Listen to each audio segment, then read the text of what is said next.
As expectativas que depositamos no amor, com Esther Perel.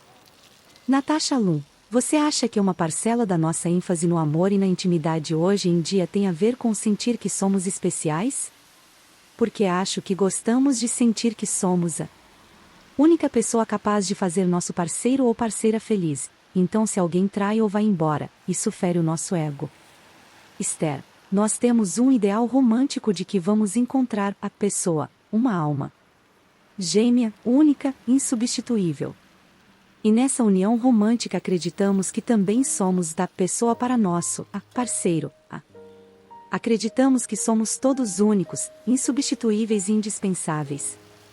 Aí, quando essa ambição grandiosa do amor é estilhaçada por algo como a infidelidade, acho que é justo supor que o ego saia ferido. Para completar, estamos isolados. Nos Estados Unidos, estudos sugerem que nos últimos 20 anos nós perdemos entre 30% e 60% de nossas conexões sociais. Isso significa pessoas com quem compartilhamos partes importantes da nossa vida, vizinhos, amigos, irmãos. E toda essa perda de categorias sociais foi canalizada para a relação conjugal. Hoje, esperamos que nosso parceiro ou parceira romântica nos dê o que toda uma comunidade costumava proporcionar. Depositamos neles todas essas expectativas. Então, óbvio, se e quando essa pessoa nos trai, nós sentimos que perdemos tudo o que tínhamos. Se vivêssemos numa estrutura mais comunitária, rodeados por mais de uma pessoa que se importa conosco e com quem nos importamos, não ficaríamos menos magoados com uma traição, mas não sentiríamos ter perdido toda a nossa identidade. É essa a diferença. Acho que não existe uma situação em que a infidelidade não doa. Ela dói, muito. Mas dizer, minha vida inteira é uma mentira, minha vida inteira é uma fraude, não sei mais quem eu sou, isso é algo completamente diferente. Você acha, então, que se antes de começarmos um caso extraconjugal, nós não tivéssemos nos apoiado tanto numa única pessoa, poderíamos ter tido mais chance de evitar a situação? Não, eu não acho isso. Essas coisas podem até estar relacionadas, mas não quer dizer que exista uma relação de causa e efeito. Eu acho que, de modo geral, sim, atualmente nós estamos depositando expectativas imensas em nossas relações íntimas. Os casamentos bons estão melhores do que nunca, só que é uma quantidade menor deles é tão boa assim. Hoje, quando um casamento é bom, ele é mais igualitário, mais satisfatório, mais equilibrado e holístico, não existe comparação. Os bons casamentos de hoje são melhores do que qualquer casamento do passado. Mas poucas pessoas conseguem chegar lá. Você disse antes que atualmente muitas vezes achamos que merecemos ser felizes o tempo todo. Acha que a busca da felicidade pressionou os compromissos afetivos? A felicidade hoje em dia não é uma busca, é uma obrigação. Você tem que ser feliz. E em nome da sua felicidade tem o direito de fazer todo tipo de coisa. Então as pessoas vivem perguntando, será que meu casamento é bom o bastante? Será que poderia ser melhor? Talvez eu não precise lidar com isso se achar outra pessoa. É a mentalidade consumista do eu posso ter coisa melhor. Bom o bastante não está mais na moda, as pessoas só querem o melhor. Então você não vai embora. Simplesmente porque está de fato infeliz, mas porque acredita que poderia estar mais feliz. Como você distingue um casal que deveria trabalhar na relação e os casais para os quais infelizmente já é tarde? 34 anos de terapia com casais. Depois de décadas de trabalho, a gente desenvolve certa intuição. Isso não significa que eu tenha certeza ou razão. Mas se eu tiver a sensação de que uma das pessoas ainda tem vontade de estar ali, ainda tem um grande apego àquilo, ainda se importa profundamente e vai ajudar a outra a lutar pelo casamento, nesse caso eu as ajudo a fazer o que for preciso para lutar pela relação. Mas não sei se é sensato ajudá-las a entrar numa briga quando percebo que a outra pessoa no fim das contas não vai voltar. É quase cruel. O que poderia ajudar alguém que estivesse tentando lutar pelo próprio casamento? Por exemplo, ontem tive uma consulta com um homem que magoou muito a parceira, e ele foi obrigado a ficar sentado ali e sentir a força de uma mulher de temperamento forte que foi rejeitada. Aquela era a mulher de quem ele tinha sentido falta por tantos anos, e ela agora de certa forma está lutando por ele. E está fazendo isso com raiva, mas é uma raiva fruto da paixão. Ele então diz: eu vou consertar isso, vou lutar pela gente, vou nos ajudar a ficar juntos de novo. E no início isso significa uma capacidade de reconhecer realmente o quanto ele a magoou e não sentir tanta vergonha a ponto de não assumir responsabilidade. Porque o primeiro reflexo é dizer: vamos passar por cima dessa história, a gente decidiu ficar junto, não vamos falar mais sobre isso. É passado, ficou para trás. Bom, com certeza para trás não ficou, no caso dela, o pesadelo está só começando, o dele acabou, o dela só começou. Vou me esforçar para ver como ele pode se aproximar dela e fazê-la se sentir especial de verdade, porque o valor dela diminuiu. Então o que ele pode fazer para devolver o valor da mulher amada? Teve outro cara que eu fiz escrever uma carta de amor na qual ele admitia um monte de coisas. Mais do que ela sabia ou tinha perguntado. E falei: quero que você embarque num avião e atravesse o país para entregar essa carta em mãos. Porque ela está pensando que vocês só vão se encontrar na semana que vem. Então vai. Vai. Mostre que ela é importante para você. Mostre que a relação de vocês importa. E faça isso com vontade. Não existem respostas prontas para esse tipo de coisa, mas a intenção precisa ser explícita. E isso significa demonstrar a importância que alguém tem para você. O que você acha que os casais que conseguem superar um caso extraconjugal têm em comum? Há muitas coisas que os fazem conseguir superar esse tipo de situação. Mas, por outro lado, posso citar um ingrediente que sei que vai impedir o sucesso: quando a pessoa que traiu, mentiu e enganou tem pouquíssima empatia. Isso realmente é um indício de que a ferida não vai se curar. E o mesmo vale para o outro lado: se a pessoa que foi traída não tem capacidade de acessar a própria curiosidade para entender por que o caso aconteceu. Quando sua única forma de pensar sobre o caso é o quanto aquilo a magoou, essa dinâmica é complicada. A curiosidade da pessoa traída é secundária, mas tão importante quanto. Basicamente, para alcançar o sucesso, é preciso que cada um tenha certo grau de empatia e demonstre interesse e desejo profundo de entender a experiência do outro. O que você acha que os casais podem fazer para sustentar essa compreensão mútua profunda? Eu acho que os casais deveriam fazer uma pequena conferência anual. Uma revisão. Eu adoro rituais. Se você me disser: eu gosto da minha parceira ou parceiro, minha segunda pergunta vai ser: e como você demonstra isso? Só o sentimento não basta. O que você faz para mostrar a outra pessoa e a você mesmo que é assim? Se não faz nada, isso é negligência. Para algumas pessoas vai ser um fim de semana viajando a cada mês e meio, para outras, escrever cartas lindas de vez em quando, para outras ainda vai ser aparecer nos momentos mais inesperados e surpreender o outro, ou fazer algo que elas detestam, mas que o outro valoriza. São todas essas coisas que passam a mensagem de que a pessoa é importante para você. E que você vai se esforçar para demonstrar, para comunicar isso.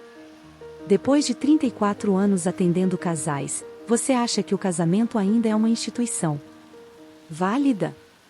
Acho, mas não é o único modelo.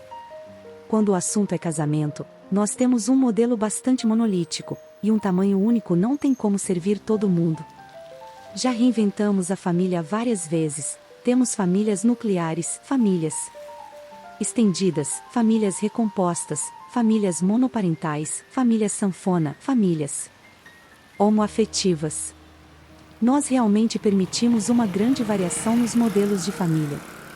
Mas não fizemos a mesma coisa em relação à formação de casais. Acho que as pessoas querem fazer parte de um casal. Quanto a isso nada mudou, mas precisam de mais variação nas diferentes formas de ser um casal, de se relacionar e de estabelecer as regras da relação. Nós hoje temos oportunidades que nunca existiram. Em que momento da história uma pessoa de 55 anos teve a chance de se casar pela primeira vez, de formar uma família inteiramente nova e ter filhos? Nossa longevidade e nossa flexibilidade nos proporcionaram alternativas, e acho que veremos surgir mais modelos novos de relacionamentos. Na Europa, muita gente tem contratos de longo prazo sem casamento, de pacto civil de solidariedade na França às uniões civis no Reino Unido. As pessoas fazem cerimônias de compromisso, mas já não passam pela burocracia jurídica do casamento tradicional. Nos Estados Unidos, onde o papel do Estado é muito reduzido, o casamento também funciona como uma espécie de estado de bem-estar social. As pessoas no país realmente querem que você se case, porque aí o Estado não vai precisar lhe ajudar com nada. Não tem a ver com monogamia. Além disso, as pessoas estão se casando mais tarde, o que muda as coisas, não? As pessoas estão se casando mais tarde, o casamento mudou, e, assim como outras instituições, ele vai sobreviver se conseguir se adaptar e ser flexível. Todo sistema na natureza, todo organismo vivo na história da evolução, ou se adapta, ou morre.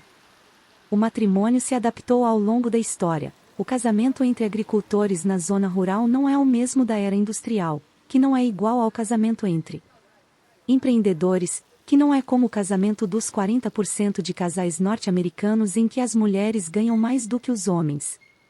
Esse é um cenário totalmente novo. É uma transformação, porque é uma mudança na estrutura de poder, e o casamento é uma estrutura de poder igual a qualquer outra organização. Você muitas vezes menciona o fato de que só abordamos a infidelidade quando ela acontece. Então acha que, no estágio inicial dos nossos relacionamentos, precisamos nos sentar e ser honestos em relação ao que isso significa para nós? Se inclui troca de mensagens de teor sexual, um caso com envolvimento emocional ou e-mails sugestivos. Por exemplo? Sim. Você me perguntou antes, as pessoas precisam compartilhar tudo? Precisam compartilhar suas fantasias e tal? E me perguntou também se o casamento está obsoleto. Acho que muitas pessoas evitam certas conversas bem importantes. Essas conversas não vão se tornar contratos, mas tem um grande papel ter uma relação franca depende de ter conversas francas. Se as pessoas nunca falam sobre nenhuma dessas coisas, isso é basicamente um convite ao surgimento de segredos, porque você começa a dizer, não posso falar sobre tal assunto, senão ele ou ela vai se chatear e isso criaria problemas, causaria tensão. E você parte do pressuposto de que aquilo não está incluído no escopo da sua comunicação.